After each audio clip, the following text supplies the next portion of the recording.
हटाओ। आप सबका बहुत बहुत शुक्रिया नीचे कम मैं आपको वीडियो दे दूंगा।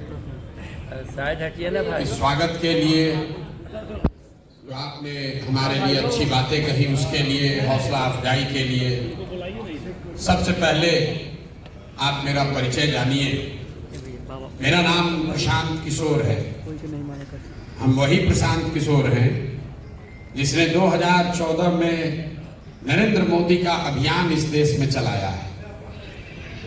हमने मोदी को बनाया नहीं है, कोई किसी को बना नहीं सकता है, लेकिन मोदी जी के वहां पहुंचने में जरूर हमने कंधा लगाया है।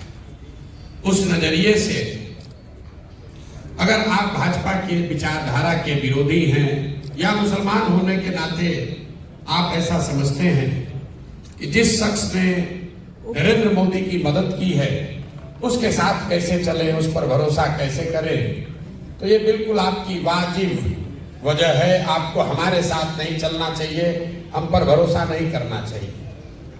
लेकिन अगर आप मेरे परिचय का ये हिस्सा जानते हैं कि 14 में मैंने मोदी जी का अभियान चलाया है, तो आप में से कुछ लोगों को ये भी पता होगा कि 2014 से लेकर 2021 तक इस देश में जहां कहीं भी मोदी भाजपा हारा है, हराने वाला कोई भी हो, चाहे वो बिहार में महागठबंधन हो, पंजाब में कांग्रेस हो, तेलंगाना में केसीआर हो या बंगाल में ममता बनर्जी हो, हराया चाहे जिसने भी हो, उन सब के पीछे भी इसी प्रशांत किशोर ने कंधा लगाया। यहां आपने बात करी है मुसलमानों की दुर्दशा पर। हम अपनी आंखों से भी देख रहे हैं, लोग सच्चर कमेटी में पढ़ते हैं, यहाँ बड़े बड़े दानिश्वर बैठे हुए हैं, बड़ी बड़ी बातें आपने कही। आप कह रहे हैं कि आपकी हालत ये क्यों है। कोई हमको अपना रहनुमा बनाना चाहता है, कोई पूछ रहा है कि आप बताइए पहले क्या कीजिएगा तब आप पर भरोसा करेंगे। किसी ने अपना मोहब्बत का पैगाम ही पूरा पढ़ दिया। मुसलमानों की ये जो दुर्दशा है, ऐसी किसी ने सही कहा कि ऐसी बैठकें पहले भी होती रही हैं, आगे भी होंगी। इससे मुसलमानों की दुर्दशा नहीं सुधरने वाली। जब तक आप ये नहीं समझिएगा कि आपकी इतनी दुर्दशा है क्यों, इसलिए नहीं है कि आपकी संख्या कम है, इसलिए नहीं है कि नेताओं ने आपको ठगा है। नेताओं ने जितना आपको ठगा है उतना समाज के दूसरे हिस्से को भी ठगा है।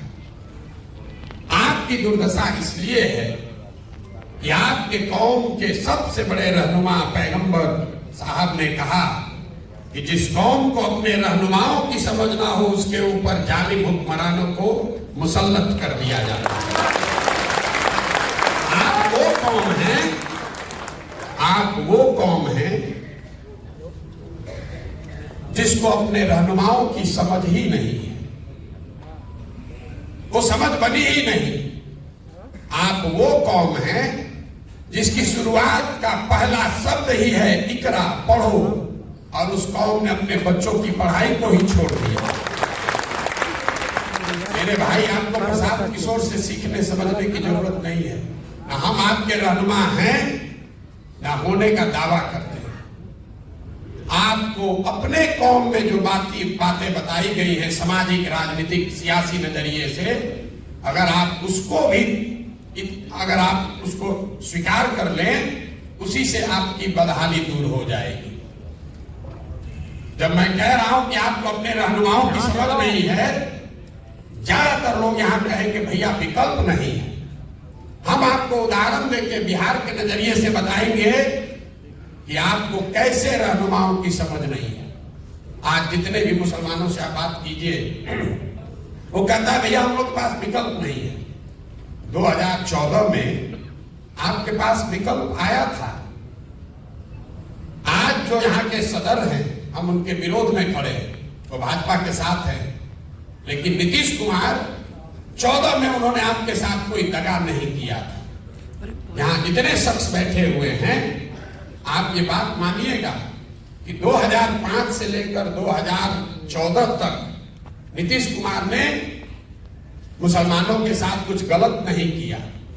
ये वही नीतीश कुमार हैं कि 2010 में जब उनकी चलती थी तो नरेंद्र मोदी को बिहार में उन्होंने घुसने नहीं दिया था। ये वही नीतीश कुमार है 2012 में जब नरेंद्र मोदी को भाजपा ने अपना अभियान का चेहरा बनाया तो नीतीश कुमार उस गठबंधन से बाहर निकल गए, अपनी सरकार, अपनी पूरी राजनीतिक कैरियर को दांव पर लगाया। लेकिन वही नीतीश कुमार जब 2014 में चुनाव के मैदान में आए तो यहां बैठकर बड़ी बड़ी बात कहने वाले कौम के जो रहनुमा हैं, आपने नीतीश कुमार को रहनुमा नहीं बनाया, तब आप लालटेन पकड़कर घूमने लगे। मेरे भाई, अगर आप दगा करोगे तो आपके साथ भी कोई दगा करेगा। आपने नीतीश कुमार के साथ भलाई का काम नहीं किया तो नीतीश कुमार अगली बार जीत कर आया जब 15 में आपके वोट से, हम नीतीश जी के साथ थे, हमने महागठबंधन बनवाया था। नीतीश जी हमको हमेशा कहते थे प्रशांत जी कुछ भी कह लीजिए, मुसलमान हम लोग के साथ रहेगा नहीं। तो जैसे ही उनको मौका लगा आपको ठग कर भाजपा की ओर चला गया। लेकिन मुसलमानों की राजनीतिक सलाहियत को आप देखिए, वही नीतीश कुमार अभी 1.5-2 साल पहले फिर भाजपा को छोड़कर महागठबंधन में आ गए, इंडिया अलायंस बनाए और सारे मुसलमानों को लगा कि अब यही नया रहनुमा है जो हम लोग को देश में बचाएगा। अब वो आदमी चुनाव से पहले ही फिर आपको छोड़कर भाग गए। ये आपको क्या बताता है? जब आपको नीतीश कुमार को रहनुमा बनाना था तब आपने उनको माना नहीं, जब उस पर भरोसा नहीं करना था तब आपने उसको रहनुमा बनाकर उन्हीं के कहने पर इंडिया अलायंस के भरोसे देश का चुनाव लड़ने वाले थे। पता चला चुनाव से पहले ही भाग गया। ये तो भला हो कि चुनाव से पहले भागा, लेकिन अगर नहीं भागे होते तो हम आपको लिख के देते, यहाँ जितने जितने दानेश्वर मुसलमान बैठे हो, समझदार बौद्धिक तौर पर प्रबुद्ध लोग, सब लोग जाकर आप लोग नीतीश को वोट देते हैं। जीतने के बाद वो आदमी भागता है। तो आपका जान बच गया, खिंच बार वोट लिए लेने से पहले ही भागता। मैं आपको ये क्यों बता रहा हूं? आप वो कौम है जहां अभी भागे वहां भागते, खाली चुनाव के बाद भागते। मैं आपको ये बता रहा हूं कि राजनीतिक सलाहियत के मामले में ये कौम सबसे पिछड़ी है। आपसे ज्यादा राजनीतिक समझदारी दलित समाज को भी है, कि पिछड़े समाज को भी, किसी भी समाज को आपसे ज्यादा राजनीतिक सलाहियत है। तो यही बात जो मैंने आपको कहा कि पैगंबर साहब ने कहा कि जिस कौम को अपनी रहनुमाओं की समझ ना हो उसके ऊपर जालिम हुक्मरानों को मुसल्लत किया जाता है। बात अगर पैगंबर साहब ने कही है तो गलत नहीं हो सकती है, लेकिन आप अपनी सुविधा अनुसार उसका आधा लाइन पढ़ रहे हैं। आज के हुक्मरान जालिम है ये तो आप पढ़ रहे हैं, उस पर चर्चा कर रहे हैं, लेकिन किस गलती से ये जालिम हुक्मरान आपके ऊपर मुसल्लत किए गए हैं ये नहीं समझना चाहते। इसीलिए आपकी ये दुर्दशा। अब प्रशांत किशोर में आपको रहनुमा दिख रहा, कोई कह रहा है कि आप बताइए आप कितना हक दीजिएगा, क्यों आप हमसे हक मांग रहे? आपकी अपनी ताकत नहीं है। 18% की आबादी का जिसका दावा कर रहे हैं, जिसका दम भर रहे हैं, 18% की आबादी में कोई लड़का नहीं है जो यहां बैठे और यहां हिंदू समाज के लोग बैठकर कहें कि आप हमारे रहनुमा हो जाइए। कोई तो नहीं कह रहा। हम लोग तो कोई ऊपर से नहीं आए। ये क्यों है? क्योंकि आपके मन में राजनीतिक बंधुआ मजदूरी घुसा दिया गया है। आपको ये बता दिया गया है कि आपको किसी न किसी के पीछे ही चलना है। आप चाहे कांग्रेस के पीछे चलिए या राजद के पीछे चलिए, अब आपको लग रहा है प्रशांत किशोर के पीछे चले। मेरे भाई, किसी के पीछे चलोगे तो आपके साथ धोखा होगा ही होगा। प्रशांत किशोर के साथ चलिएगा तो भी धोखा होगा। जन सुराज अभियान में हम आपको ये नहीं कह रहे हैं, जो नई चीज हमने देखी, जो मुसलमानों के बड़े गांव हैं जिसकी आबादी 3000 से ज्यादा है, वहां बिहार तो पूरा ही गरीब बदहाल है, लेकिन जो मुसलमानों के बड़े गांव हैं वहां पर मुझे सबसे ज्यादा गरीबी फटहाली दिखी। मुझे बाद में जब कुछ महीने चल लिया तो मैंने इस बात को गौर किया कि भाई ऐसा कैसे है कि जो बड़े मुसलमानों के गांव हैं उनकी हालात मिक्स्ड आबादी वाले मुसलमानों के गांव से या मुसलमानों के छोटे गांव के मुकाबले ज्यादा खराब है। ऐसा क्यों है?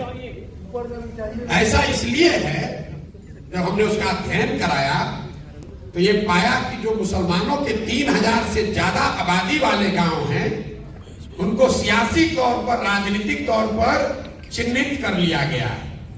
तो जब कोई जदयू का, भाजपा का विधायक जीत कर आता है तो वो निश्चित करता है कि उस गांव की ओर मुंह भी न करे, वहां जाए भी ना, वहां काम भी न करे। लेकिन अगर वहां कोई आरजेडी का जीत कर आ गया, कांग्रेस का जीत कर आ गया, तो कहता है ये तो 3000 वोटवा अपने हाथ में है, ही जाएगा कहां, बगल के गांव में काम कराओ। जो मुसलमानों के बड़े गांव हैं, उनकी यह हालात, अगर हमारी बात पर आपको भरोसा नहीं है तो यहां पर जितने लोग बैठे हुए हैं, आप चंपारण में चलिए, बिना आंकड़ा देखे हुए, चंपारण में सबसे पिछड़ा अगर कोई प्रखंड है तो मझौलिया प्रखंड है, क्योंकि वहां मुसलमानों की आबादी सबसे ज्यादा है। आप सीतामढ़ी चलिए, वहां का सबसे पिछड़ा प्रखंड अगर कोई है तो बरगेनिया है, क्योंकि वहां 1 लाख से ज्यादा मुसलमान है। दरभंगा में, मधुबनी में, बिना आंख बंद करके इसी जिले का जो सबसे पिछड़ा प्रखंड है उस पर उंगली डालिए, वहां पर मुसलमानों की संख्या सबसे ज्यादा होगी। और आपको दिख ही नहीं रहा, आप वोट दिए जा रहे, 30-40 साल से वोट दिए जा रहे। लोग कोई किसी को वोट क्यों देता है? वोट देने के 3 ही कारण है। आप वोट देते हैं अपना और अपने बच्चों के विकास के लिए, दूसरा आप वोट देते हैं अपनी राजनीतिक भागीदारी के लिए, तीसरा आप वोट देते हैं अपने राजनीतिक विरोधी को हराने के लिए। आप प्रशांत किशोर धनसुराज को छोड़िए, पिछले 30-35 साल से आप जो कर रहे हैं उसको जरा इन 3 कसौटियों पर कस कर देखिए। यहां बैठा हुआ कोई मुसलमान नहीं कह सकता है कि 30 साल से राजद को, लालटेन को वोट देने से आपके बच्चों का विकास हुआ, कोई नहीं कह सकता।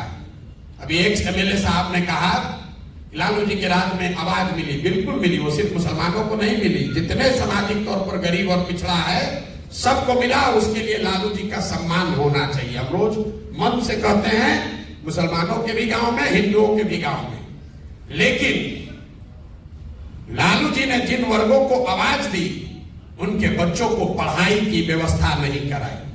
लालू जी ने जिन वर्गों को आवाज दी उनको कभी जमीन नहीं दिया।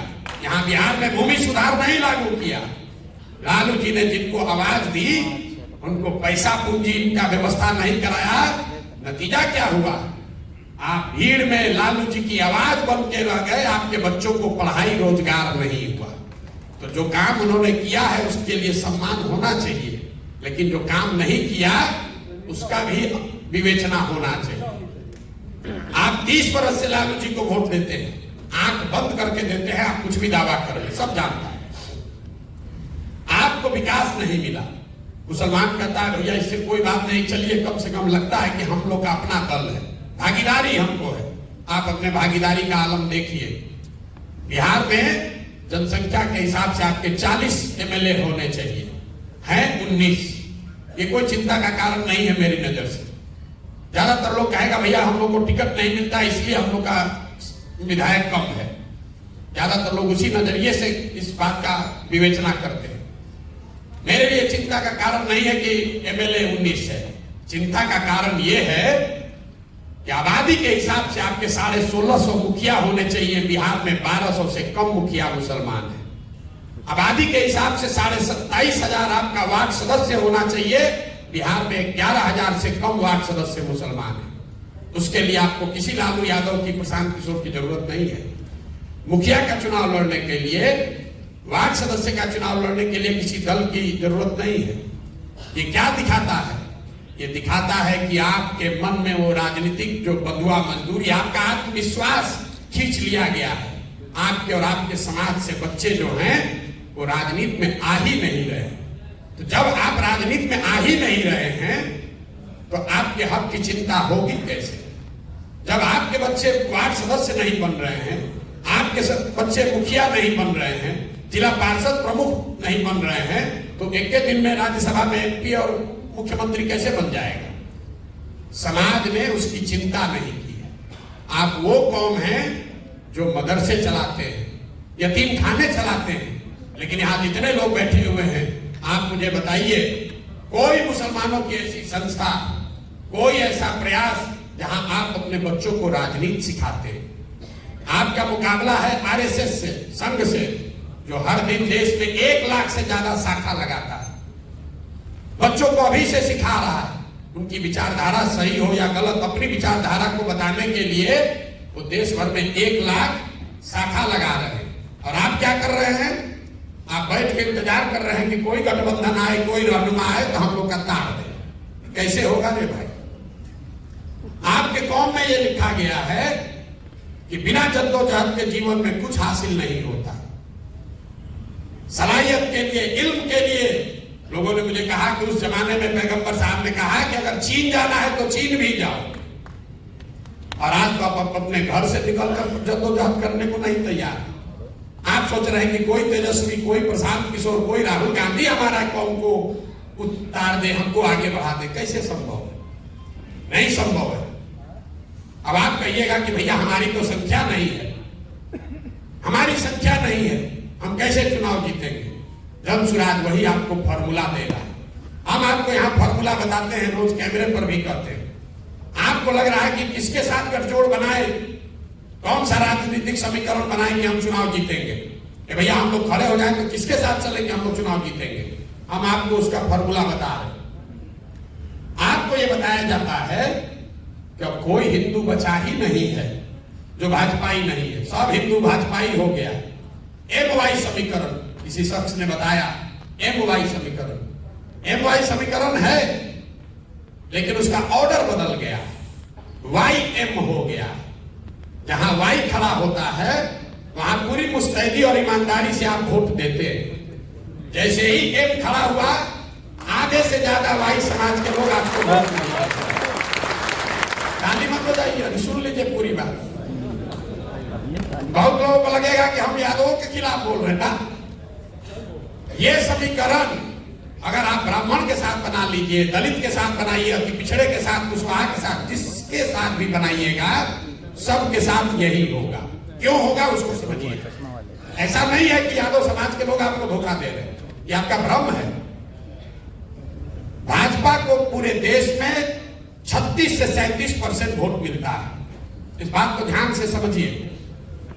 देश में 80% हिंदू रहते हैं, मुसलमानों ने भाजपा को तो वोट दिया नहीं है। अगर 80% हिंदू के समाज में भाजपा को 36-37% वोट मिलता है तो इसका मतलब है कि करीब करीब आधे हिंदू भाजपा को वोट दे रहे हैं।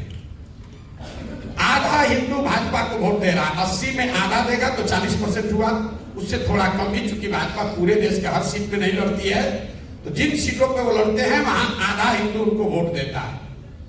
उस जो हिंदू भाजपा को वोट दे रहा है उसमें यादव भी है, उसमें ब्राह्मण भी है, उसमें राजपूत भी है, दलित भी है, पिछड़ा भी है, सारे जाति के लोग हैं। करीब करीब आधा, थोड़ा कम या ज्यादा। लेकिन इसी आंकड़े में आगे का रास्ता भी छिपा हुआ है। आधा हिंदू अभी भी इस देश में ऐसा है जो भाजपा को वोट नहीं देता। आपको सिर्फ इतना ही पहचानना है कि कौन हिंदू है जो भाजपा को वोट नहीं दे रहा है। आप उसको यादव के नजर से देख रहे हैं, ब्राह्मण की नजर से देख रहे हैं, कुशवाहा की नजर से देख रहे हैं। हम उसको कह रहे हैं कि नहीं, उसको विचारधारा के हिसाब से देखो। क्यों? यादव आधा आपके खिलाफ क्यों वोट देता है? इसलिए देता है कि वो विचारधारा के आधार पर भाजपा के साथ है। तो जब वो खड़ा होता है तब तो आप उसको वोट देते हैं, लेकिन जब आप खड़े होते हैं तो हिंदू मुस्लिम के आधार पर आधा आदमी वोट दे देता है भाजपा को। इसी में आपका आगे का रास्ता छिपा हुआ है। 4 विचारधारा के मानने वाले हिंदू, वो चाहे किसी जाति के हो, वो आज भी भाजपा से इत्तेफाक नहीं रखते हैं, भाजपा को वोट नहीं देते हैं। जो गांधी के विचारधारा को मानने वाला हिंदू है वो आज की भाजपा के साथ नहीं चल रहा है। जो बाबा साहब अंबेडकर को मानने वाला हिंदू है वो भी हिंदू आज भाजपा के साथ पूरी तरीके से नहीं है। जो कम्युनिस्ट विचारधारा के मानने वाले हिंदू हैं वो भी लोग भाजपा के साथ नहीं है। और जो समाजवाद के लोहिया जयप्रकाश को मानने वाले लोग हैं वो भी भाजपा के साथ नहीं है। तो आपको करना बस इतना है कि विचारधारा के आधार पर जो 4 सब 4 विचारधारा के मानने वाले हिंदू हैं, जो कि आधा हिंदू समाज है, उनके साथ अगर 20% मुसलमान सामाजिक राजनीतिक गठजोड़ बना ले तो 40 और 20 आप हुए 60 और भाजपा हुई 40। यही जन स्वराज के राजनीतिक सोच का आधार है, जो डेटा पर आधारित है, अनुभव पर आधारित है। इसको हमने 10 राज्यों में करके दिखाया है। और इसी में आपको फर्क दिखेगा कि जो ओवैसी साहब बता रहे हैं और हम बता रहे हैं, इसमें फर्क क्या है। कई बार लड़के कहते हैं कि आप भी तो वही कह रहे हैं, मुसलमानों के हक की बात कह रहे हैं कि मुसलमान अपने हक हकूक के लिए खड़ा हो। अभी विधायक जी ने भी कहा कि सब मुसलमान इकट्ठा हो जाओ। ओवैसी साहब जो कह रहे हैं और जन स्वराज जो कह रहा है, यही उसमें फर्क है। हम मुसलमानों को इकट्ठा होने के लिए नहीं कह रहे, हम ये कह रहे हैं कि मुसलमानों को उन हिंदुओं के साथ इकट्ठा होना है जो विचारधारा के आधार पर भाजपा के खिलाफ है।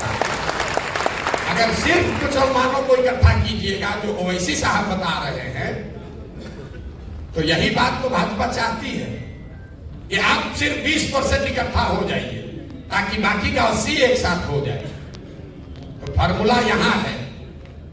और क्यों गांधी का पिक्चर इसमें लगा हुआ है? हम कोई काम ऐसा नहीं करते हैं जिसका पहले से प्रमाण ना हो। आजादी से पहले बाबा साहब, कम्युनिस्ट के जितने लीडर थे, जितने समाजवादी लीडर थे, जितने कांग्रेसी थे, उन सबको किसी एक विचारधारा, एक व्यक्ति ने एक सूत्र में बांधा, तो उसका नाम है महात्मा गांधी। इसलिए इस पूरे अभियान में सिर्फ और सिर्फ गांधी ही है कि इनके ही, वो गांधी में ही ताकत है, उस विचारधारा, उस शख्स में ताकत है। इन 4 विचारधारा के मानने वाले हिंदुओं को इकट्ठा करे और उसके बाद अगर आपके साथ उसको जोड़ दिया जाए तो आपके पास विचारधारा भी होगी और आपके पास वो संख्या भी होगी ताकि आप राजनीतिक लड़ाई लड़े और जीत सके। यही पूरा प्रयास है। एक शब्द में जन स्वराज आजादी से पहले महात्मा गांधी की जो कांग्रेस थी उसको पुनर्जीवित करने का अभियान। आपको अच्छा लगे तो इससे जुड़िए। लोग कहता है इन पर भरोसा कैसे करें? बिल्कुल मेरे पर भरोसा मत कीजिए। भरोसा कीजिएगा हम पहले कहें ठगाइएगा, हम पर बिल्कुल भरोसा मत कीजिए।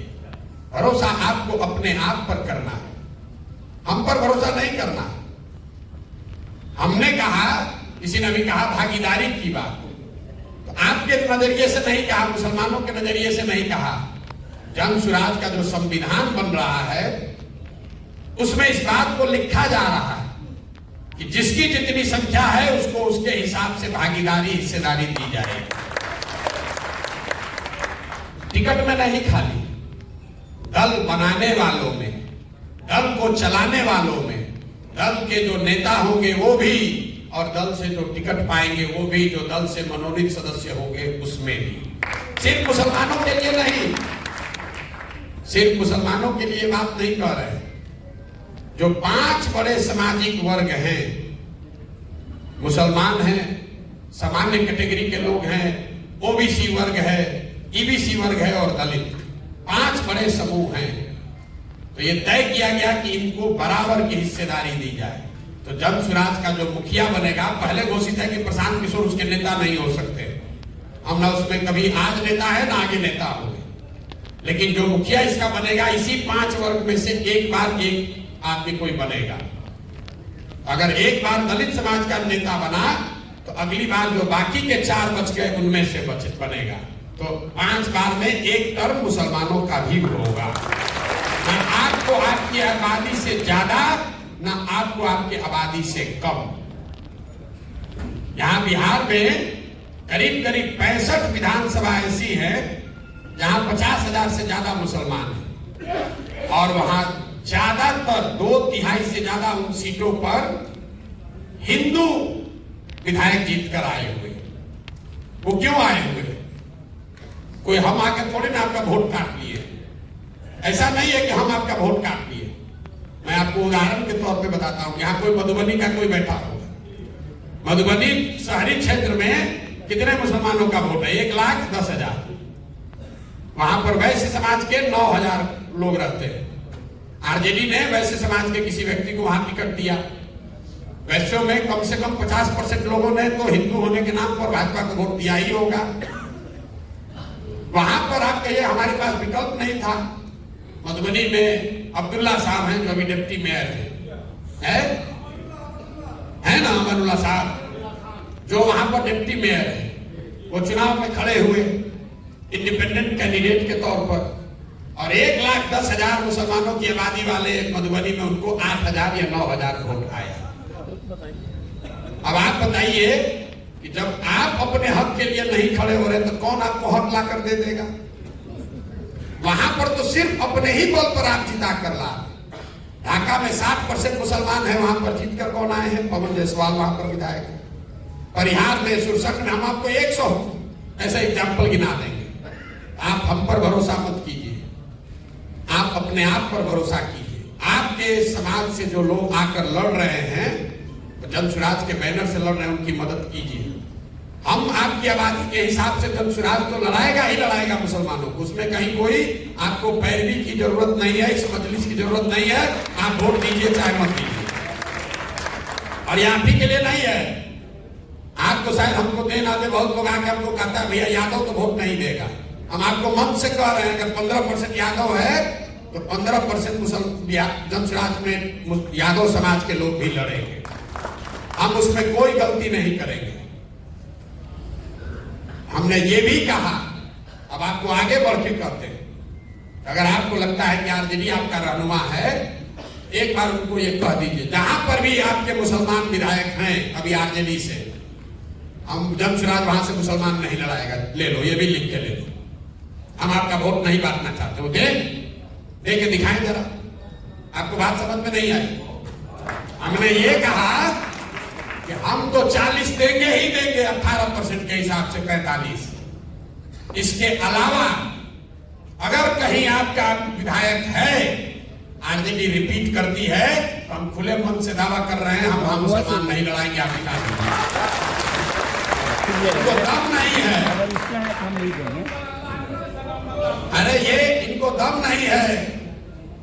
आप मेरे भाई किरासन तेल हैं, आप किरासन तेल है, बुरा नहीं मानिएगा। जल आप रहे हैं, रोशनी कहीं और हो रही है। जल आप रहे हैं, रोशनी कहीं और हो रही है। तो एक बार अपने और अपने बच्चों के लिए सजग होइए, अपने बच्चों के लिए सजग होइए। कोई प्रशांत किशोर आपके और आपके समाज की तकदीर नहीं बदल सकता है। मौलाना आजाद पंडित नेहरू के कांग्रेस में नहीं थे, मौलाना आजाद उस कांग्रेस में थे जिसमें पंडित नेहरू भी थे। मुसलमानों को ये पीछे चलने की आदत लग गई है। अब कह रहे हैं प्रशांत किशोर के पीछे चलेंगे, हमारा पीछे चल के क्या कीजिएगा? और आप कहते हैं कि हमारा वोट बैंक की तरह इस्तेमाल होता है। इस्तेमाल इसलिए होता है कि आपकी वही मानसिकता है। आप हमसे आए हैं सौदा करने कि हमको टिकट दीजिए, हम आपको वोट देंगे। हम आपको कह रहे हैं हम आपको वोट आपका हमको नहीं चाहिए, आप टिकट ले लीजिए, आप वोट जाके लालटेन को एक बार और दे दीजिए। लेकिन जीतेगा जन स्वराज ही। इसलिए नहीं कह रहे कि हमको बहुत अभिमान है, इसलिए कि आपके ही पैगंबर साहब ने, आपके कौम में ये बात बताई गई कि ईमानदारी से किया हुआ प्रयास जद्दोजहद कभी खाली नहीं जा सकता। और हम 2 बरस से ईमानदारी से वो प्रयास कर रहे हैं, गांव गांव जा रहे हैं। जितना किसी ने पसीना न बहाया हो उतना पसीना बहाने आए, उतना मेहनत कर रहे हैं। मुसलमानों की हालत देखिए। आप कहते हैं प्रशांत किशोर पर कैसे भरोसा करें? अरे इतना बड़ा अभियान चला रहा है, कितना पैसा खर्चा होता है, जरूर भाजपा वाला पैसा इसको दे रहा है। देखिए मुसलमानों की दशा, आप अपनी दशा देखिए मेरे भाई। आप ये कह रहे हैं कि भाई इतना बड़ा अभियान चला रहा है, जरूर भाजपा वाला पैसा दे रहा होगा। मेरे भाई आप 30 बरस से राजद को वोट देते हैं। यहां बैठा हुआ कोई आदमी कभी नहीं पूछा कि राजद को पैसा कौन देता है। राजद को पैसा इसी बिहार से आता है, क्योंकि बिहार के बाहर तो पार्टी है नहीं। आपके हमारे बच्चों का जो हक लूट कर ये लोग ले जाते हैं, उसी पैसे से राजनीति उनकी होती है। आपने आज तक ये उनसे सवाल नहीं पूछा। और प्रशांत किशोर के कंधे लगाने से, प्रशांत किशोर का कंधा लगाने से, हमारी मदद से आज 6 राज्यों में लोग मुख्यमंत्री हैं। हमको अभियान चलाने के लिए, टेंट तंबू चलाने के लिए पैसा नहीं मिलेगा। आपके पास आधा राज्य है, बिहार जैसा गरीब राज्य है, तो लूट के आप राजनीति कर सकते हैं, और हमारा बनाया हुआ 6 राज्य में सरकार है, हमको पैसे नहीं मिलेगा। लेकिन मुसलमानों को देखिए, हम मजबूती से प्रयास कर रहे हैं, ईमानदारी से प्रयास कर रहे हैं। तो मुसलमान कहता है कैसे भरोसा करें, जरूर भाजपे वाला होगा पीछे। अगर हम ईमानदारी से प्रयास नहीं करते, इतना बड़ा प्रयास नहीं करते, किसी से गठबंधन करके 10-20 सीट लड़ते, तो कहता ना आदमी तो बहुत होशियार है, मजबूती से लड़िए नहीं रहा, वोट देंगे तो वोट में बट जाएगा। मेरे भाई, आपका अविश्वास हम पर नहीं है, ये आपका खुद पर से भरोसा उठ गया है, आपका खुद पर से भरोसा। और यही आरजेडी ने आपका नुकसान किया। आपका नुकसान आरजेडी ने यही किया है कि उसने आपके मन में बैठा दिया कि बिना हमारे साथ के तुम्हारा एग्जिस्टेंस नहीं है। मुसलमान खड़ा होकर कहता है कि हम अल्लाह को छोड़कर किसी से नहीं डरते, और हम आपकी हर बैठक में, मुसलमानों की बैठक में आपके मुंह पर कहते हैं कि आपसे डरा हुआ कौन कोई है। भाजपा का डर दिखाइए, भाजपा का डर दिखाइए। और ये वो कौम है जो अपने बच्चों का हक लूट कर ले गए लोगों को भी भाजपा के डर से वोट देने को तैयार है। कैसे भला होगा आपका? अरे भाई, कम से कम जो बात आपके कौम में बताई गई है उसको तो ध्यान में रखो। प्रशांत किशोर से क्यों सीखने आए? हम लोग तो निमित्त मात्र हैं, हम लोग तो निमित्त मात्र हैं, कुछ प्रयास कर रहे हैं। आपको अच्छा लगे तो जुड़िए, हमें आपका वोट नहीं चाहिए। मैं कहता हूं, और हर बार मुसलमान कुछ साथी उठकर कहते हैं भैया ऐसा काहे कह रहे हैं, हम लोग आपके साथ हैं। बहुत सारे साथी हम लोग के साथ जुड़े हुए हैं। मैं आपको मन से कह रहा हूं, हमको वोट नहीं चाहिए आपका, मुझे आपकी दुआ चाहिए, मुझे आपकी दुआ चाहिए। और आपके वो बच्चे चाहिए जो राजनीति में आना चाहते हैं। आप अपने गांव से, पंचायत से उन बच्चों को हमारे पास भेजिए जिनमें राजनीतिक सलाहियत, जिनका जज्बा है, जो राजनीति आकर करना चाहते हैं, जो वार्ड सदस्य बनना चाहता है, मुखिया बनना चाहता है, पंचायत समिति बनना चाहता है, उसके पास पैसा नहीं है, उसको कोई सिखाने वाला नहीं है, उन बच्चों को हमारे पास भेजिए। जब सुराज अपने खर्चे से उनको सिखाएगा भी और अपने पैसे से उसको चुनाव भी लड़ाएगा। अब ये कहने के लिए नहीं कह रहे हैं, बहुत लोगों ने राज्यसभा और एमएलए एमपी बनाया होगा।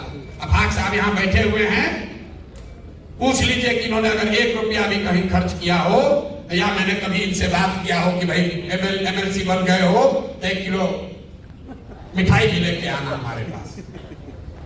ये हमारे रिश्तेदार नहीं है। और जहां से जीत कर आए हैं वहां पर 30 बरस से एमएलसी ब्राह्मण समाज के एक व्यक्ति थे, केदार पांडे जी। और उस क्षेत्र में एक तो नहीं, भाजपा का 5 एमपी है, 5 एमपी। लोगों ने कहा भैया अगर मुसलमान को लड़ाइएगा तो पूरा पोलराइज हो जाएगा, पूरा पोलराइज हो जाएगा। वहां 800 से 900 मुसलमान शिक्षक है, 4,500 वोट इनको आया है। लेकिन उससे मजे की बात सुनिए, 5 एमपी वाले भाजपा को 650 वोट आया। ये जन सुराज की ताकत है, ये जन सुराज के विचार की ताकत है। तो आपको ये तय करना है, आप अगर अपने कंधा लगाएंगे तो निश्चित तौर पर ये लड़ाई थोड़ी हमारे लिए आसान हो जाएगी। लेकिन अगर आप ये कंधा नहीं भी लगाते हैं तो हमें आपसे कोई शिकवा शिकायत नहीं। हमको आपका सर्टिफिकेट भी नहीं चाहिए कि हम ए टीम है कि बी टीम है। देखिए मुसलमानों की आपकी सोच, आप लोग 5 टाइम नमाज पढ़ते हैं, ईमान की बात करते हैं। मुसलमानों की कौम पर पिछले 15-20 सालों में सबसे बड़ा संकट कब आया? वो संकट तब, एक ऐसा संकट जिसमें आपके घरों की महिलाएं, आपके बच्चे निकले, बूढ़े लोग निकले, धरने पर बैठे। वो संकट तब आया जब सीए एनआरसी इस देश में कानून बनाया गया। जब सीए एनआरसी यहां लागू किया जा रहा था, पूरे देश में मुसलमान लड़ रहे थे। सीए एनआरसी पर को कैसे रोका गया? सीए एनआरसी रुका 2 मई 2021 को, तारीख नोट कर लीजिए, जाकर घर पर फिर से इसका अध्ययन कर लीजिएगा। 2 मई 2021 को जिस दिन भाजपा को बंगाल में शिकस्त दी गई, उस दिन सीए एनआरसी का हंगामा रुका। तो दिमाग की बात करने वाले मुसलमान एक बार जरा याद करके, 3 मई 2 मई को रिजल्ट आया भैया, 3 मई को अरे हमको मालूम है, चुनाव हम करा रहे हैं 2 मई, अच्छा चलिए 3 मई मान लीजिए भाई। हम दूसरी बात कर रहे हैं, आप ईमान की बात करने वाले लोग जरा याद कीजिए कि जब बंगाल में लड़ाई लगी, आपको आडवाणी जी का रथ रोकना याद है, ये नहीं याद है कि बंगाल में जब लड़ाई लगी तो कौन रहनुमा आपकी मदद करने के लिए खड़ा हुआ? दीदी के अपने लोग आधे से ज्यादा पार्टी वाले छोड़कर भाजपा के डर से भाजपा में भाग गए। तब लालू यादव नहीं गए थे बंगाल, राहुल गांधी अलग से चुनाव लड़ रहे थे, तब वहां पर वोट कटवा थे। अखिलेश यादव वहां नहीं गए थे। जब दीदी के साथ कोई नहीं खड़ा हुआ, पूरे देश में लोगों ने कहा कि भाजपा वहां जीत कर आ रही है 200 सीट। यही प्रशांत किशोर ने कहा था कि अगर भाजपा को 100 के नीचे नहीं रोके तो जीवन में संन्यास ले लेंगे।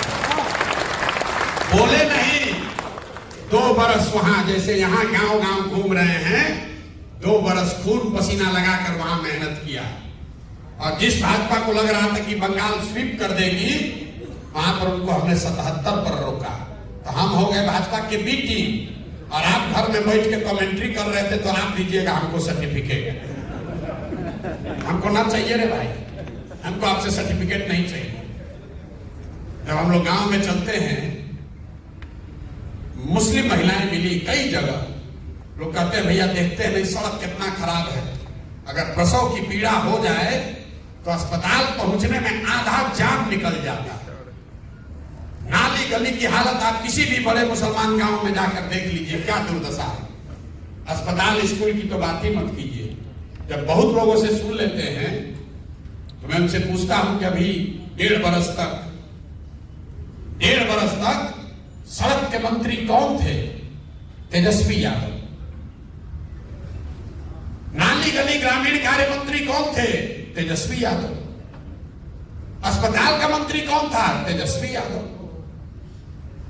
शिक्षा का मंत्री कौन है? चंद्रशेखर यादव, वो भी लालटेन की। किसने रोका था उनको 1.5 बरस में आपके गांव में सड़क बनाने से? ये बता दो। और अगर उन्होंने नहीं बनाया, ये उनकी गलती नहीं है, गलती ये है कि उन्होंने नहीं बनाया, इसके बावजूद आपने सबने जाकर फिर उसी लालटेन को वोट दबाया। आपको अपने महिलाओं की, बच्चों की चिंता नहीं है, भाजपा के डर से जाकर लालटेन का बदुआ मजदूरी कर रहे हैं और सोच रहे हैं कि कोई आकर हम लोग को सुधार देगा। नहीं सुधरेगा। जब आप खड़े होंगे, आप सजग होंगे तो सुधरेगा। जन सुराज से आपको क्या मिल सकता है? भागीदारी जब मिलेगी तब मिलेगी, छोड़िए वो सब बात। एक चीज आप आजमा कर देख लीजिए, जन सुराज से आपकी राजनीतिक बंधुआ मजदूरी खत्म होगी। हम आपको कुछ दे ना दे, जो लोग आपको बंधुआ मजदूर की तरह अभी तक ट्रीट कर रहे थे, अब कल से आपको पूछने लगेंगे।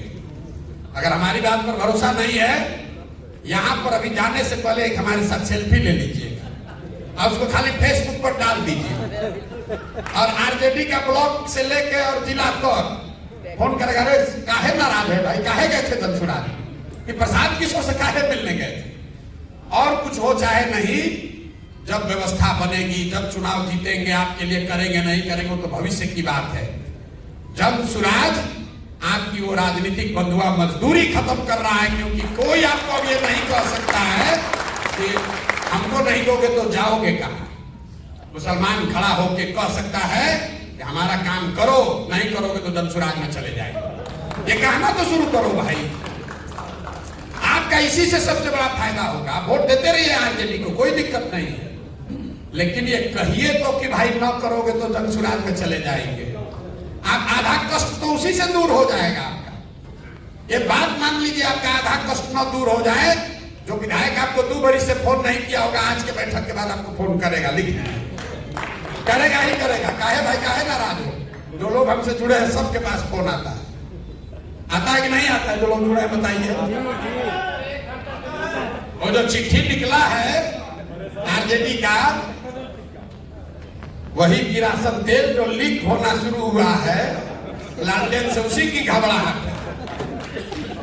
सबसे ज्यादा जनसुराज में तो भाजपा का लोग ज्वाइन किया, आपको ये भी बता देते हैं। जनसुराज में सबसे ज्यादा भाजपा का संगठन का आदमी ज्वाइन किया, लेकिन भाजपा वाला थोड़ा चालाक है, थोड़े दिन के बाद चिट्ठी निकालेगा। लेकिन लालटेन वाले देख रहे, अरे बाप रे किरासन तेल सब निकला, अरे तो सब मुसलमान यहां छोड़ के भागने लगा। क्योंकि 30 वर्ष से आपको विकल्प के अभाव में बंधुआ मजदूरी आपसे कराई गई है, उससे निकलिए। वोट जाकर आरजेडी को देना है उसी को दीजिए, लेकिन कम से कम अपने सम्मान के लिए, अपने अधिकार के लिए बोलना तो शुरू कीजिए कि भाई हम, तुम नहीं करोगे तो विकल्प बना लेंगे।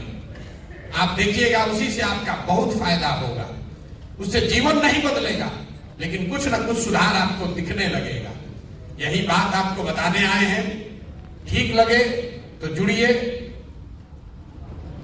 न ठीक लगे तो जिसकी बंधुआ मजदूरी कर रहे हैं करते रहिए। जैसा मैंने आपको पहले कहा, जीतेगा जनसुराज, और आपको चलना भी है जनसुराज ही में, चलना भी आपको जनसुराज में है, क्योंकि सत्य की एक अपनी ताकत है। हमको कोई घबराहट ही नहीं है। हमको कहां घबराहट है? हमको कोई भाजपा से डील करना होता तब न सोचते कि मुसलमान को बरगला लें। हमने कहा मुसलमान साथियों को कि हम लोकसभा में कोई उम्मीदवार खड़ा नहीं करेंगे, और उस बात पर कायम रहे। आपको चलना है जनसुराज में। फर्क बस इतना ही है कि अभी चलिएगा तो हमारी लड़ाई थोड़ी आसान हो जाएगी, नहीं चलिएगा तो जब जीत के आएंगे तो फिर आपको बुलाएंगे, और जो आप लड़ाई में मदद नहीं किए तो उसका हर्जाना भी वसूलेंगे। हम आदमी हैं वेजिटेरियन, शाकाहारी आदमी हैं, तो जब जीत कर आएंगे तो आपसे सेवई भी खाएंगे और आपको अपने साथ भी लेकर चलेंगे। आप वोट के लिए हमारे साथ मत जुड़िए, वोट देने के लिए हमारे साथ मत जुड़िए, टिकट लेने के लिए मत जुड़िए। आप एक भी वोट नहीं देंगे तो भी जो 18% हक है वो आपको मिलेगा ही मिलेगा। उसके लिए अगर आप हमारे साथ बैठ कर ये एडवोकेसी कर रहे हैं तो हम इस जगह पर बैठने के लायक नहीं। अगर दलित समाज के लोग आकर हमसे अपना हक मांगे, अति पिछड़ा समाज के लोग कहे कि हमको 70 सीट दीजिए, तो फिर जनसुराज की व्यवस्था और दूसरे व्यवस्था में कोई फर्क नहीं। ये आपको बिना मांगे मिलेगा। आप ये जलसा करके नहीं कहे थे कि आफाक अहमद को लड़ाएंगे, ये हमने तय किया था कि इनको लड़ाएंगे। तो वोट के लिए मत जुड़िए। अगर अपने बच्चों को राजनीति में लाना चाहते हैं, उनके लिए जगह बनाना चाहते हैं, अपने बच्चों का भविष्य सुधारना चाहते हैं, तो अपनी व्यवस्था बनाइए। आज तक लोगों ने आपकी मदद ली है, लोगों ने आपको ठगा है। एक बार इतनी समझदारी सलाहियत तो पैदा कीजिए कि आप हमारा मदद लेकर कुछ अपना आदमी जिता लीजिए। अरे इतना सलाहियत तो कीजिए कि हमारी मदद से कम 1000-2000 बच्चों को राजनीति में पारंगत करा लीजिए, उनको चुनाव जिता लीजिए। अब अहमद जीते हैं, अगर मान लीजिए कल हम भाजपा में भाग जाएं, अब अहमद तो रहेंगे ना, एक नेता आपके बने ना समाज में। तो इतना सलाहियत तो कम से कम पैदा करो भाई। लोगों ने आपका इस्तेमाल किया है, अब आपके सामने अवसर है। आप इस व्यवस्था का, मेरी समझ का, सलाहियत का, संसाधन का फायदा उठाइए और अपने समाज के बच्चों को राजनीति में जोड़िए, तभी सुधार होगा, नहीं तो सुधार हो नहीं सकता है। आप सब आए, आपने हमारी बात सुनी। अब आप में से जिसका जिसका जो सवाल है आप सवाल कर सकते हैं। 1, 2, 4, हमें कोई घबराहट नहीं है। आप चाहिए यहाँ 2 घंटा भी बैठ सकते हैं, सवाल आप कर सकते हैं। आपके सवालों का अपनी क्षमता के अनुसार मैं जवाब दूं। ये जरूरी नहीं है कि आपके सवाल के जवाब में हम आपको संतुष्ट कर दें, लेकिन हम ईमानदारी से जो समझते हैं वो आपको बताएंगे। बहुत बहुत धन्यवाद।